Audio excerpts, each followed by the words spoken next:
오늘 말씀은 이 앞장의 내용을 반복해서 말씀하고 있습니다.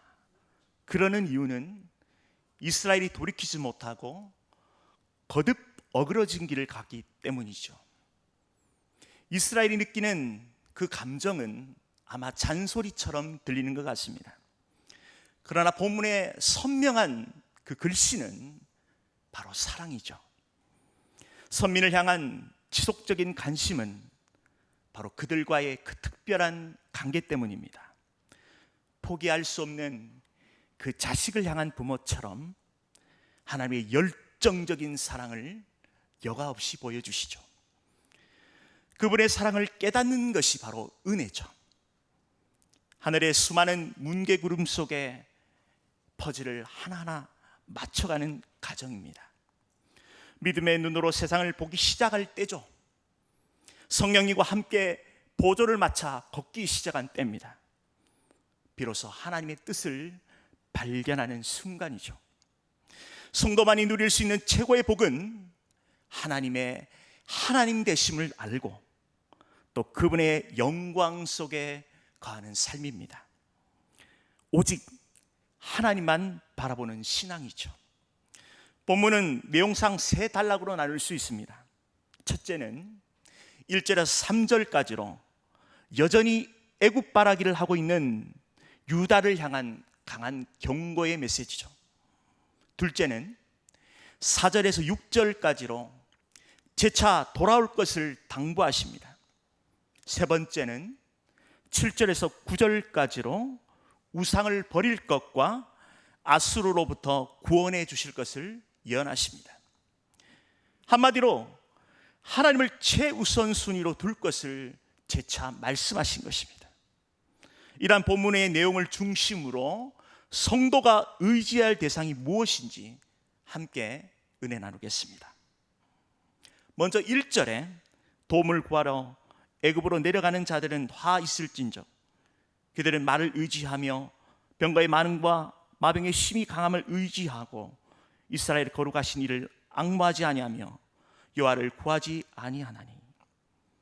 이스라엘이 뭔가 망가져도 한참은 고장난 것 같습니다. 의지할 대상이 엉뚱한 데 있죠. 애굽에 쏠려 있습니다. 이는 신흥강국 아수르의 공격을 대항하기 위해 애굽의 비밀 동맹을 맺으러 유다 지도자들이 신속하게 내려가는 그 악행을 지적하고 있는 것이죠. 애굽을 바라보는 것입니다. 내려가는 이 표현은 애굽은 위도상 유다보다 아래쪽에 위치하죠. 유다의 사신들이 애굽으로 내려가는 그 표현을 묘사한 것입니다. 물론 자체 국방력이 약하고 아수르의 공격에 직면해 있는 유다 입장에서는 애굽은 매력적인 피난처임은 분명합니다. 세계 4대 문명의 발생지를 자랑하는 그 나일강을 끼고 고대 문물을 최정점에 있는 그런 애굽, 사회 문화, 교육, 국방력 최고 수준이죠. 세상 시각으로 볼 때는 이목이 쏠립니다. 병거, 마병은 막강한 군사력을 상징합니다. 요즘으로 본다면 핵무기, 항공모함급 위력이죠. 사실 고대 근동의 신패권 국가인 아수르와 대항할 수 있는 제국은 애굽밖에 없었습니다.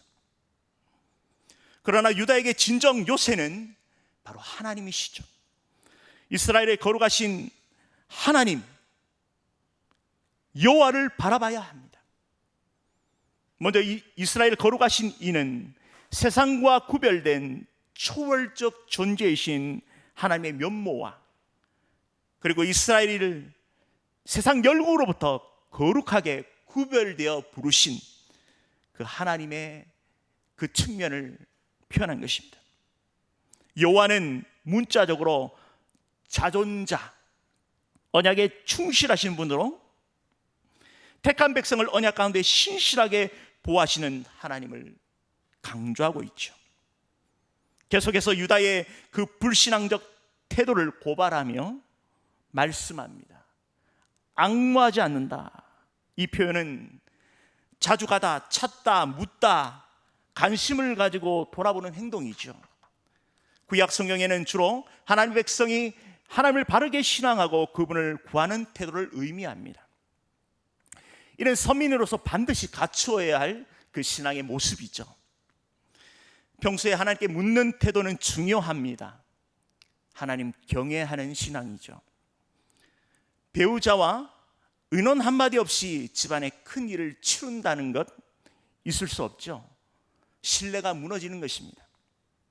가장 존경하는 분의 조언 한마디 듣지 않고 일을 행한다면 그르칠 수 있죠. 하나님을 사랑하고 존경하는 마음으로 행동하지 않는 것이 죄입니다. 믿음에 금이 생긴 거죠. 신앙에 문제가 생긴 겁니다. 이스라엘의 초대왕 사울이 그랬죠. 전쟁을 앞두고 하나님께 제사 드릴 때에 하나님의 뜻대로 하지 않고 선지자를 대신하여 자기가 제사 드리죠. 또 전쟁의 전리품을 남기지 말라고 명하셨는데 눈에 좋은 것들을 따로 챙긴 것이죠. 하나님 중심이 아닌 자기 중심이 문제입니다. 결국 하나님께서 사울의 왕자를 빼앗아 다윗에게 주셨죠. 반면 다윗은 어떻습니까? 늘 하나님께 결정권을 드렸죠. 하나님께 묻는 기도를 했습니다. 하나님께서 다윗이 어딜 가든지 승리케 하셨습니다.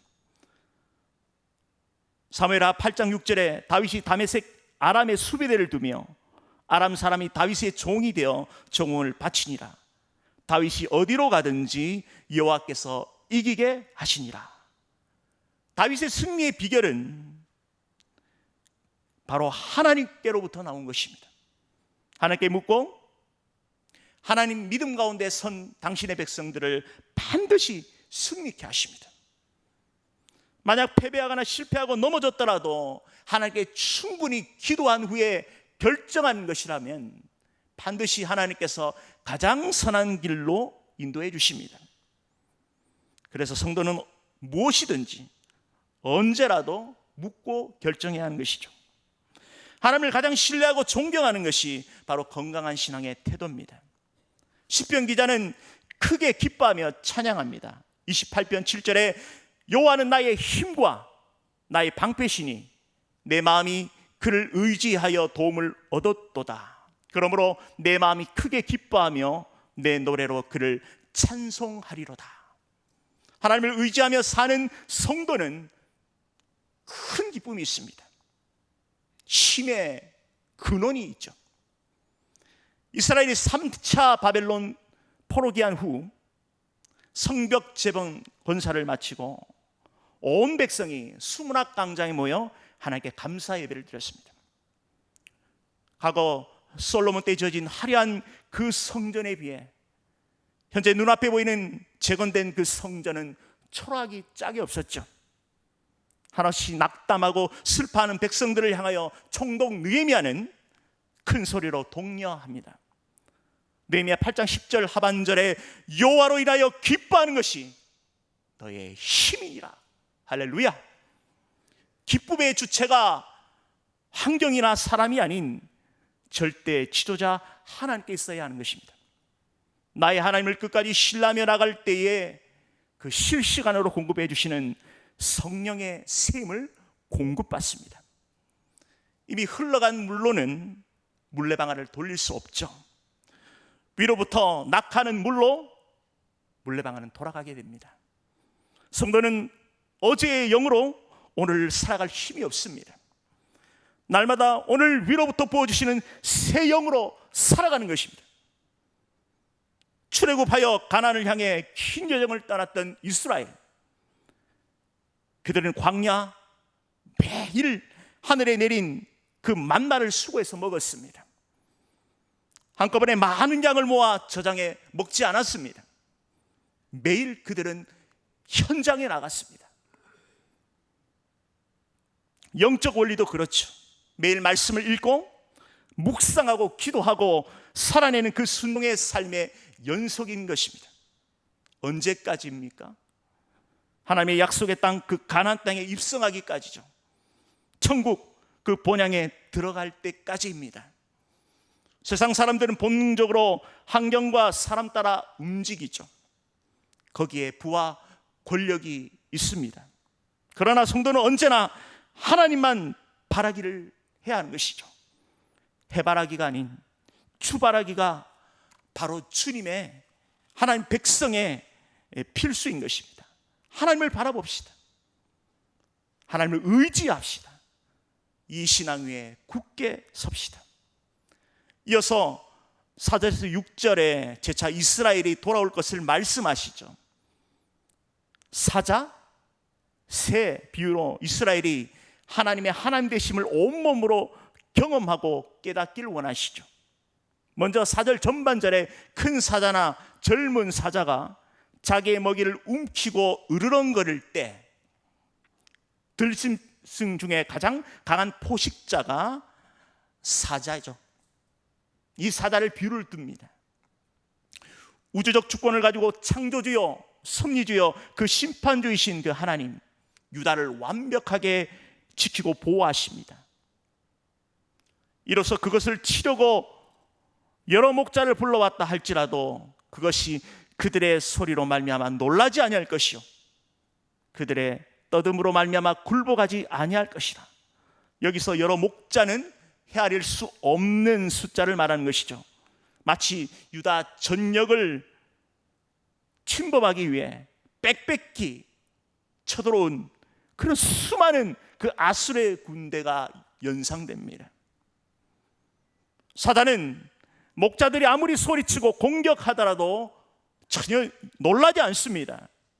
놀라지 않다, 강한 부정어로 절대적 영속적 의미를 지녔죠.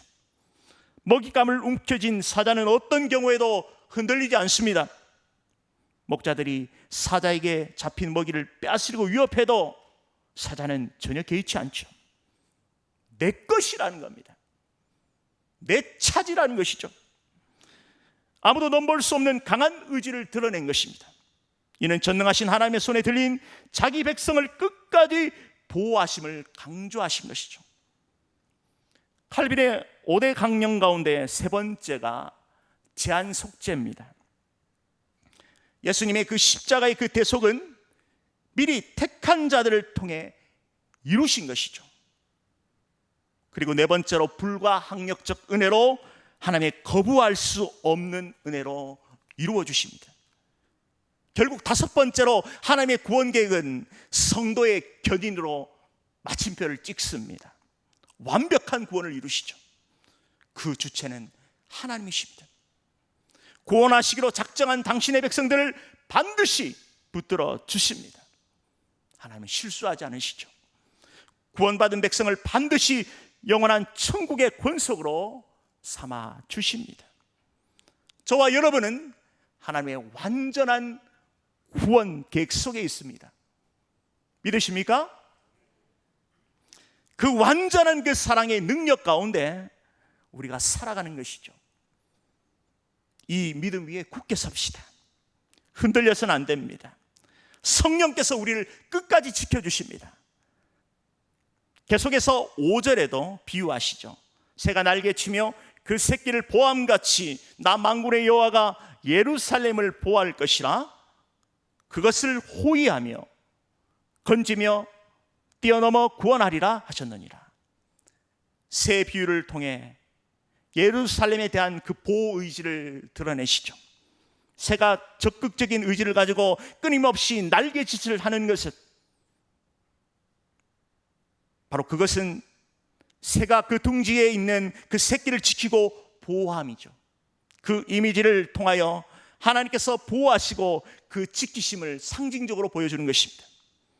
여기서 건지며라는 단어에 주목할 필요가 있습니다. 구약 성경에 7번 사용되죠. 이는 유월절 사건과 연관되어 있습니다. 하나님께서 애굽의 장자를 치시는 과정에서 그 백성을 넘어가신 사건이죠. 어린 양의 피가 문설주에 발라 있으면 장자를 치는 그 재앙이 유월 넘어가는 것이죠. 출애굽기 12장 13절에 내가 애굽 땅을 칠 때에 그 피가 너희가 사는 집에 있어서 너희를 위하여 표적이 될지라. 내가 피를 볼 때에 너희를 넘어가리니 재앙이 너희에게 내려 멸하지 아니하리라. 모든 사람은 죄의 결과로 영원한 사망에 이르게 되죠. 하나님의 아들 주 예수 그리스도의 십자가의 보혈로 영원한 죽음, 그 형벌로부터 우리는 면제되었습니다. 그 십자가의 보혈의 공로로 제사함받고 천국 백성이 되었습니다. 그 완전한 사랑, 그 놀라운 구원의 은혜에 날마다 감격하며 믿음 위에 섭시다. 애굽 전역에 들어 닥친 그 장자의 그 죽음 재앙으로 뒷집마다 통곡하며 부르짖을 때에 이스라엘 백성은 은금 패물을 취하여 애굽 땅 종된 몸에서 자유인이 되죠. 그동안 얼마나 애굽의 압제가 심했습니까? 고통스러웠죠. 6월절 구원받는 날 얼마나 기쁘고 황홀했겠습니까? 과거 우리 민족이 일제강점기 36년의 억압세월 가운데 8.15 해방을 맞이할 때 얼마나 기뻤겠습니까? 방방곡곡 만세 소리로 환호성이 터졌습니다. 그 자유의 가치는 너무너무 소중한 것이죠. 이처럼 성도는 그 은혜로 살아가는 것입니다. 단 한순간도 잊어서는 안 되는 것입니다. 제 노예로 영원한 사망으로부터 자유케 해주신 그 하나님의 은혜를 기억해야 하는 것입니다. 시편 기자는 86편 10절에 위대한 고백을 합니다. 무릇 주는 위대하사 기한 일들을 행하사오니 주만이 하나님이십니다. 이어서 시인은 그 놀라운 은혜에 압도되어 전심으로 하나님을 찬양합니다. 12절에 나의 주 하나님이여 내가 전심으로 주를 찬송하고 영원토록 주의 이름을 영광을 돌리오니. 우리의 영혼이 구원의 은혜 앞에 잠잠할 수 없습니다. 다윗과 같이 기쁨으로 충만하게 찬송하는 것이죠. 제가 1999년 어느 한날을 잊지 못합니다. 봄이었죠. 동아리에서 장애인 복지시설 봉사를 나간 적이 있습니다. 정기적으로 예배를 드리는 장애인들이 있다 하기에 함께 예배를 드려줬으면 좋겠다는 그 원장님의 제안을 받았습니다. 몸으로 봉사할 것이라 생각하고 갔지만 급하게 예배를 드리게 되었죠. 선배 전도사님 말씀을 전하기로 하고 저는 한 15분 정도 찬양 인도를 했던 기억이 납니다. 부르기 좋은 찬양, 쉬운 찬양을 선별해서 몇 곡 같이 불렀습니다. 실로암이란 찬양을 부를 때에 한 기퉁에서 자신의 뺨을 찰지게 치는 그리고 큰 소리로 찬양한 한 분을 보았습니다. 이상하다 생각했죠. 정신적 장애가 있는 것으로 생각하고 개념치 않았습니다. 예배를 마치고 알게 된 사실은 충격이었죠. 자신의 뺨을 치며 찬양했던 그분은 한쪽 팔에 장애가 있는 분이었습니다. 신체적 장애가 있지만 정신적 결격 사유가 없다는 것을 원장님을 통해 알게 되었습니다. 이분과 이야기를 나누면서 참 감동을 받았습니다. 확실한 구원에 대한 확신이 있었죠.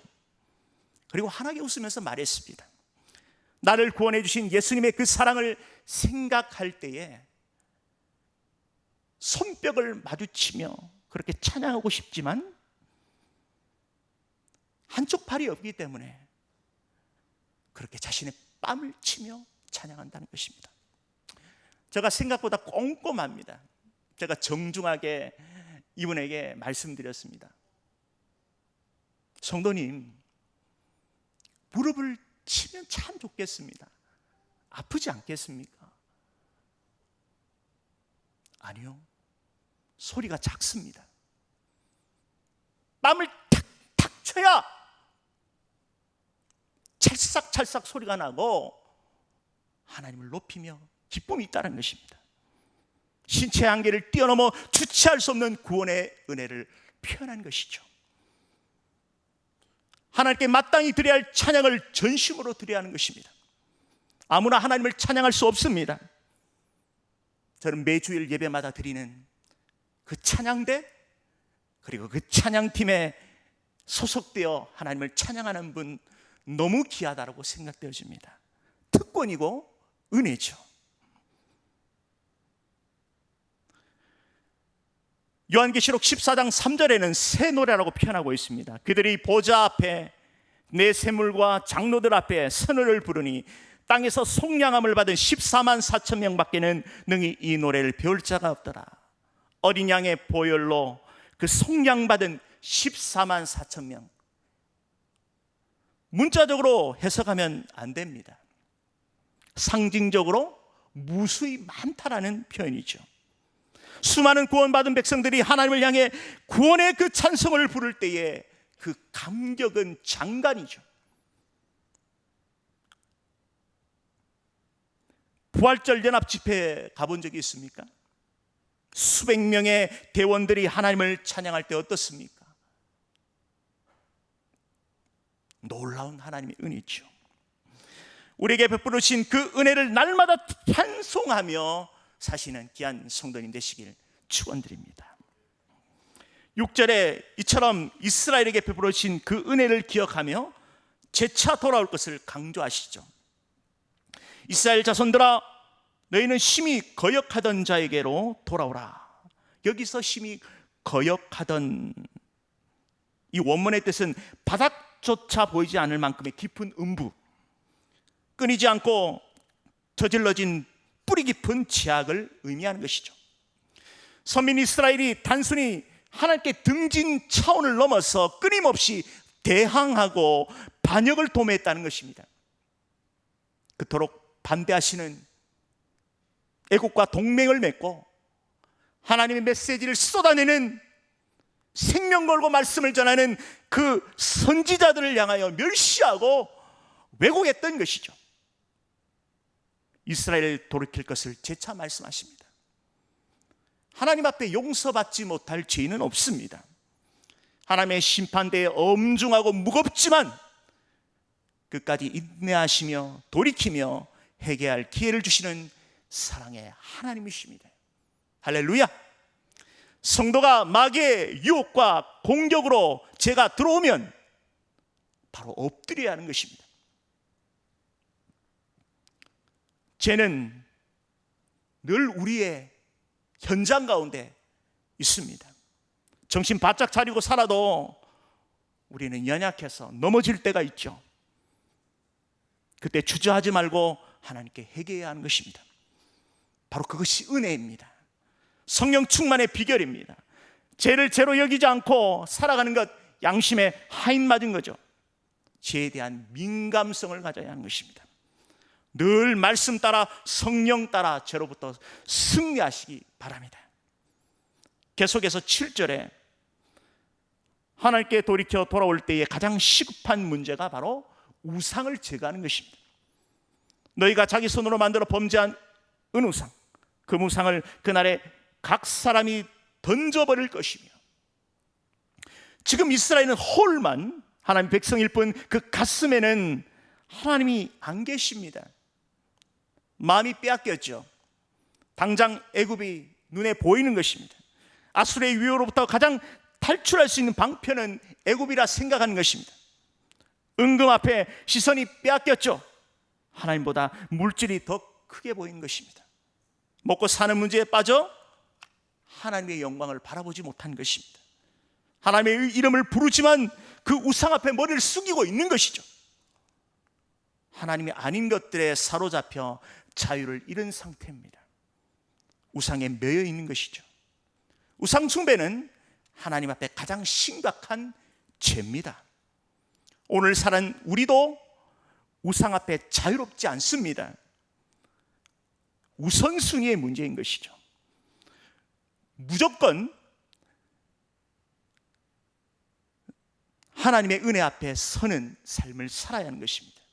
우리의 최우선순위로 의지하고 따라야 할 것이 바로 하나님이신 것입니다. 다른 것들은 이용하고 활용해야 하는 것이죠. 그렇다고 무조건 성경 읽고 찬송 부르고 기도만 할 것인가? 그건 아니죠. 고신대 역사신학을 강의하셨던 이상규 교수님이 이런 말씀을 학생들에게 자주 하셨습니다. 성경만 아는 사람은 성경도 모른다. 다양한 시각을 가지고 성경뿐만 아니라 다양한 서적도 섭렵해야 한다는 것이죠. 성경을 최권위로 두고 다른 세상의 모든 가치 있는 그런 지식들도 섭렵해야 하는 것입니다. 무엇을 말하는 것입니까? 바로 우선순위인 것입니다. 하나님을 내 인생의 1번으로 모시는 삶인 것입니다. 하나님을 맨 먼저 모시고 믿음 가운데 사는 성도가 1등 성도인 것입니다. 저와 여러분이 하나님 앞에 1등 성도가 되시길 축원드립니다. 이어서 8절에서 9절 말씀에 여호와께서 아수르를 치실 것을 예언하시죠. 8절 전반부에 아수르는 칼에 엎드려질 것이나, 이스라엘이 그토록 의지했던 애굽의 칼이 아닌 바로 하나님의 칼이 아수르의 군대를 진멸시킵니다. 이스라엘 구원시키죠. 실제로 유다왕 히스기야 왕 14년 때에 아수르 왕 사네립이 18만 5천의 대군을 거느리고 새까맣게 쳐들어옵니다. 히스기야 왕은 기가 막힌 것이죠. 옷을 찢고 굵은 뱃을 들이고 성전 안에다가 기도하는 것입니다. 열왕기하 19장 19절에 우리 하나님 여호와여 원하건대 이제 우리를 그의 손에서 구원하옵소서.